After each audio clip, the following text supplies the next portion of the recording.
Eu queria aproveitar a tua presença, Soraya, é muito importante hoje aqui na TVT, para a gente falar da indicação ao STF. Muito tem se falado que a indicação de uma mulher negra seria importantíssima para garantir, né, a diversidade, inclusive de visão, de vivência, para a Suprema Corte Brasileira. Você é uma mulher negra, embora você não seja retinta, como, né, como a Vera Araújo, por exemplo, mas você é uma mulher negra, você é reconhecida, né, na atuação também em defesa dessas questões acerca do combate ao racismo do Brasil e tudo mais.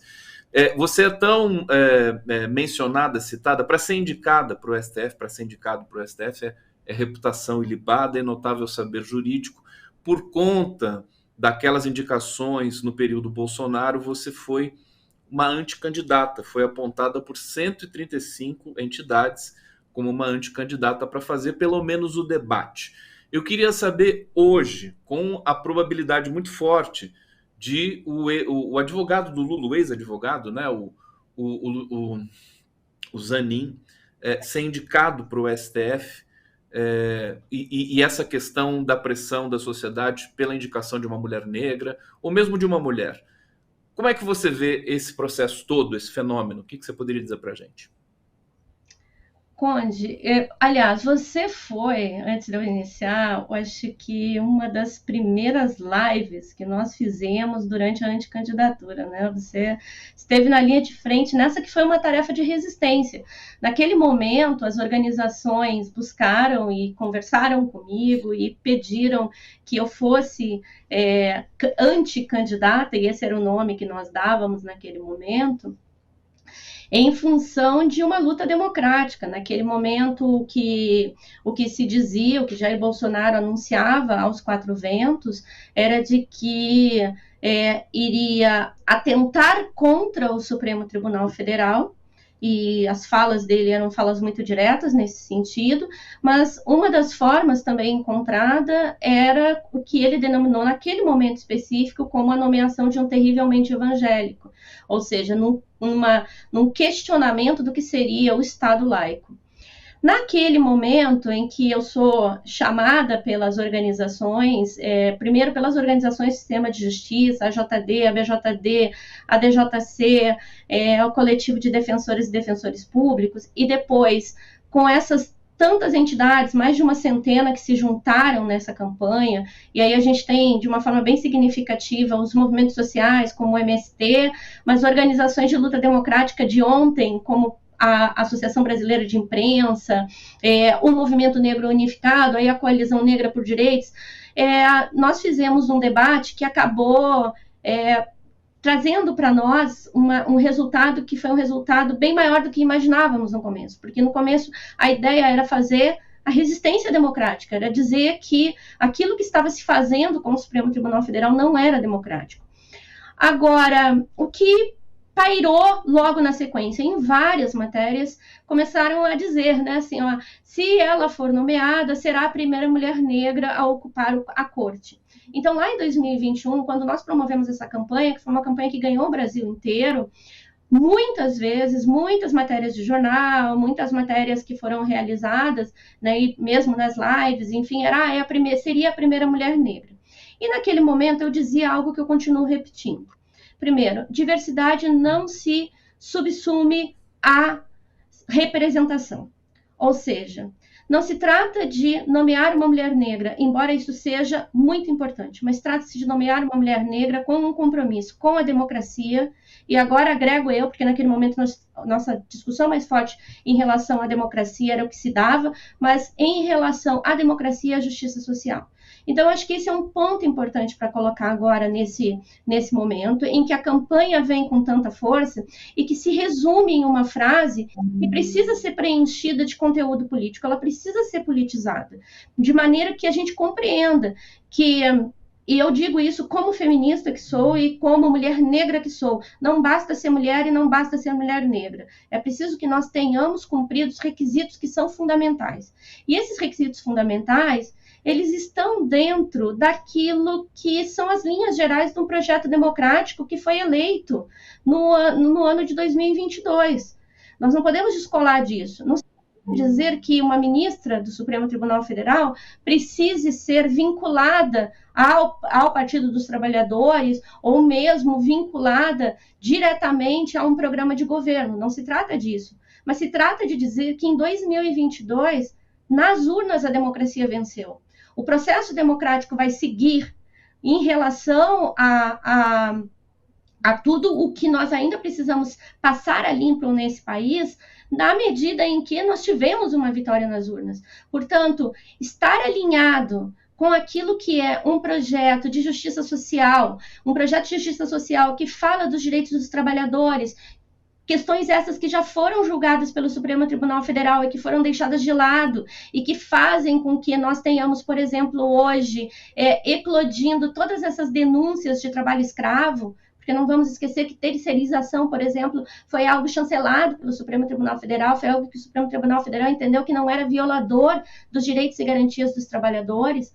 Quando nós falamos a respeito de uma candidatura ao Supremo Tribunal Federal, a gente tem que se perguntar o que se pensa a respeito da criminalização da política, o que se pensa a respeito do lawfare, o que se pensa a respeito, portanto, daquelas que são as questões chaves que envolvem todos os brasileiros e brasileiras. Então, preencher de conteúdo isso que se diz, queremos uma jurista negra, é fundamental para que nós tenhamos alguém com compromisso e não tenhamos a repetição de situações ocorridas em anos anteriores que foram muito desagradáveis, por exemplo, pela forma como se levou o escândalo do Mensalão. Então, esse é um ponto importante. Representação, diversidade não se subsume à representação, e sim à representatividade, e representatividade é posição política. Agora, se você me permite continuar um pouquinho mais, eu aproveito para dizer que a candidatura eventual, a indicação eventual de uma mulher negra, e entendo eu, essa seria a postura política mais adequada, e da minha parte, é o que eu posso dizer que compreendo, ela não pode ser tida como um outro lado da moeda, ou melhor, não como um outro lado da moeda, perdão, mas como uma posição adversária à disposição do presidente da República e de fazer a nomeação que entende mais adequada, seja essa nesse momento, pelo que se noticia nos jornais, enfim, né, e toda a imprensa comenta, do advogado Cristiano Zanin. Eu acho que não se trata disso e não se pode tratar. Me parece ser um erro político, né? Você até chegou a mencionar aí, porque você é citado e tal, e eu sempre digo, eu não estou nessa disputa nesse momento, não estou, porque eu acho que a gente precisa compreender que nós estamos há tão somente 4 meses de um período de reconstrução desse país. Então, eu própria escrevi artigos durante a anticandidatura e escrevo sobre isso, sobre acesso à justiça, e escrevendo sobre acesso à justiça eu disse, eu acho que a gente precisa democratizar a discussão a respeito das nomeações ao Supremo Tribunal Federal. A gente precisa colocar isso ao escrutínio público. Agora, colocar isso ao escrutínio público também demanda tempo. A gente não pode imaginar que o presidente Lula vá assumir aí em janeiro com um país depauperado como está e que consiga, nesses poucos meses, e veja, o ministro Lewandowski ainda adiantou a sua aposentadoria, buscar construir com as organizações democráticas do sistema de justiça e da sociedade mecanismos que sejam mecanismos mais adequados de compreensão dos nomes. E nesse contexto, quando surge o nome, já que você me pergunta o nome do advogado Cristiano Zanin, do colega Cristiano Zanin, e que você citou aqui como o expoente ao lawfare, e que eu disse que me orgulho muito, então, pela comparação feita por você, eu acho que a gente precisa compreender nesse contexto. Eu acredito que como advogada, e muito especialmente como uma advogada que durante muitos anos advogou com os movimentos sociais, porque a gente não advoga para alguém, a gente advoga com alguém, eu caminhei de mãos dadas com pessoas que eram consideradas criminosas. Então, você ser uma advogada popular, fazer parte, como eu fazia, né, e continuo fazendo ainda, de uma rede de advogados e advogadas populares, estar de mãos dadas com um sem terra, com um sem teto, com alguém que está sendo criminalizado pela luta por direitos, não é fácil. E isso predispõe, sim,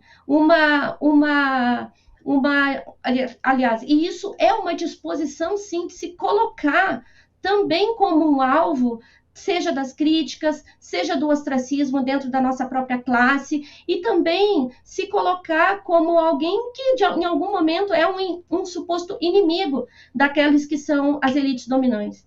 Pois bem, o Dr. Zanin caminhou ao lado, de mãos dadas, com o homem que foi eleito pela mídia hegemônica, pelos grandes setores que se alinharam à extrema-direita neste país, como o homem mais odiado e demonizado do mundo, aliás, demonizado do Brasil. É que sabe do mundo que quisessem eles também, mas demonizado do Brasil.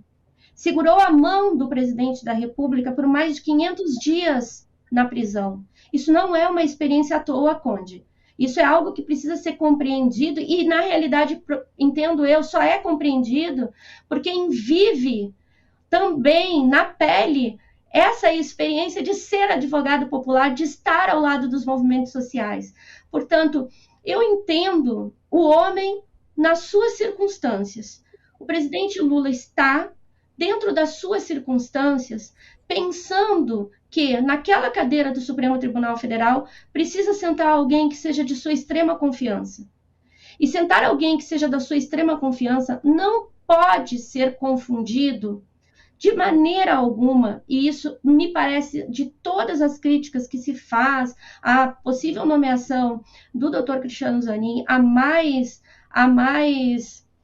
injusta ou a mais inadequada, de que isso seria equivalente às nomeações feitas por Bolsonaro, ou que seria também um exemplo para que, no futuro, alguém com novos ímpetos de extrema-direita venha nomear o seu próprio advogado. Nós precisamos entender que nós estamos em um processo de reconstrução do próprio processo democrático. E que, neste momento, ter segurança no Supremo Tribunal Federal é fundamental. Por um outro lado, o que Bolsonaro fez, seja com as suas ações externas, seja com as nomeações que apresentou, foi implementar um projeto de destruição do Supremo Tribunal Federal. Então, se você me perguntar, mas você, como mulher, como feminista, mais do que isso, como feminista, como mulher negra, como uma jurista que trabalha com a diversidade, e até mesmo de acordo com todos esses critérios do notório saber, com livro publicado, com livros publicados, com doutrinas e tal, você acha que é o mais adequado? Eu vou dizer, o meu desejo profundo é de que nós tivéssemos, daqui para diante, todas as vagas que vierem ocupadas por mulheres e preferencialmente por mulheres negras. Mas eu, de forma alguma, coloco o meu nome à disposição neste momento em específico, porque compreendo que nós estamos vivendo um momento de extrema delicadeza, e que nessa extrema delicadeza, assim como nós confiamos no presidente Lula no momento da sua eleição, e para que levasse o nosso país de volta aos trilhos da democracia, eu acho que nós precisamos confiar nele também em relação a essa nova indicação. Então, eu sou um pouco divergente do que a maioria dos colegas e das colegas colocam, mas eu acho que a indicação, acho que é bem importante que se diga isso também, né? A indicação do colega Cristiano Zanin, ela em nada nos afronta democraticamente, e eu acho que ela é absolutamente aceitável, e esperamos que faça, se assim for o desejo do presidente, que faça o melhor mandato possível junto ao Supremo Tribunal Federal.